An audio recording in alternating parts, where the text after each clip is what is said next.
Sean Diddy Combs, he just thought he was God. So there's other people who are involved in this whole case. Yeah. But somehow they kind of disappear without a trace.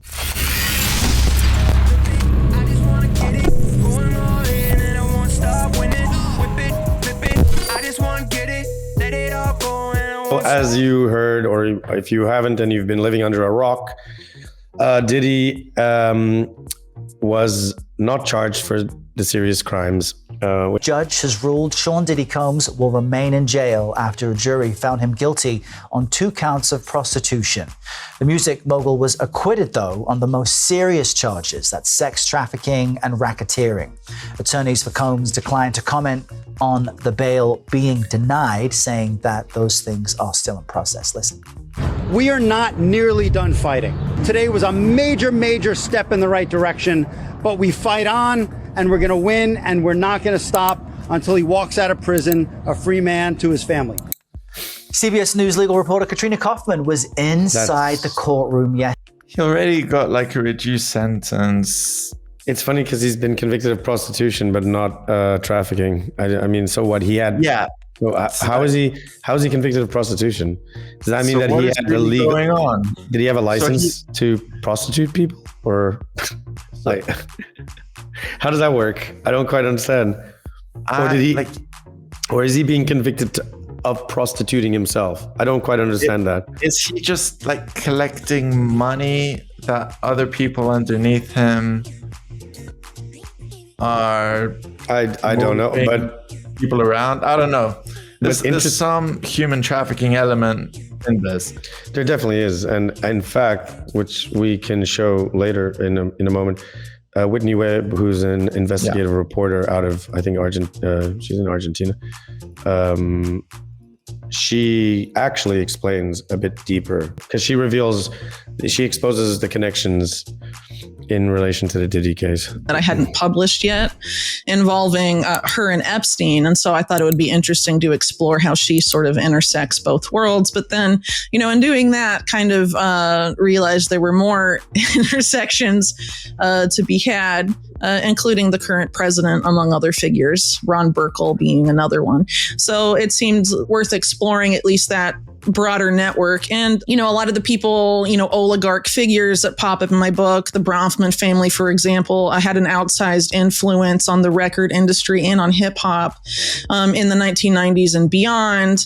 And some of that intersects with other aspects of my Epstein research that I sort of explore with my co-author, CZ Means, at the end of, this first article. Hopefully it'll be a 3-part series, but, sometimes these things run a little long.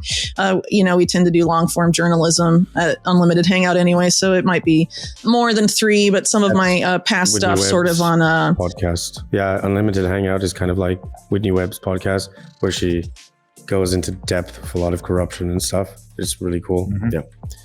Sorry, Carrie. Things that were going on in the 1990s in the world of covert ops, sort of linking some of this unusual activity in the hip hop industry with allegations made by Gary Webb in his Dark Alliance series, and some of this, what I wrote about in my book, One Nation Under Blackmail, about Epstein's apparent involvement in arms trafficking during the first Clinton administration. Okay, I didn't know that about arms trafficking.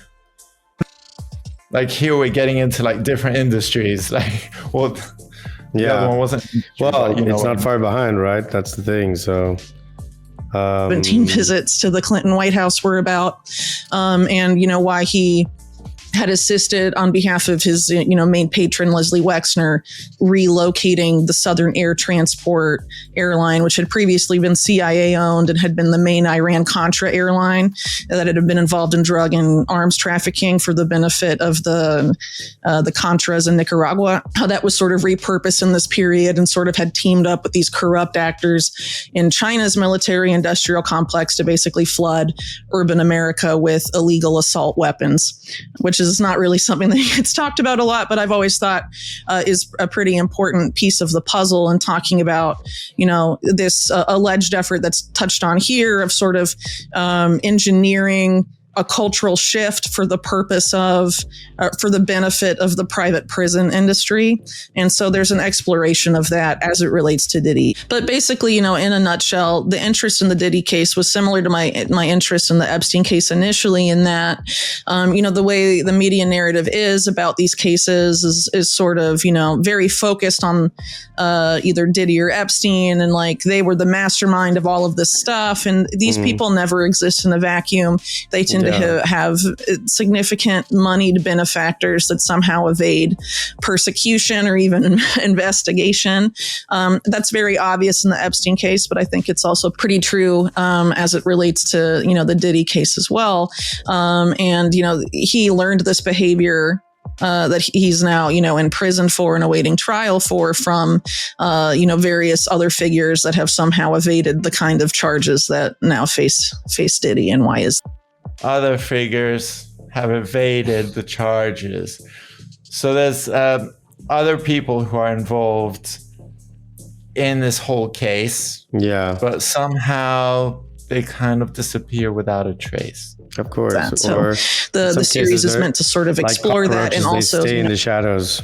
They don't. They're not the light is never shined upon them, because that's the problem. I've always said that Diddy and even Epstein were just like they're big guys, but they're not the main ones. The main ones are above them. It's just, you never hear about them. So yeah, how this broader, I guess, oligarch network that also has a lot of ties to the Epstein situation sort of pop up in the record industry with direct connections to Bad Boy Records and Bad Boy Entertainment, and some of these other business ventures of Sean Combs.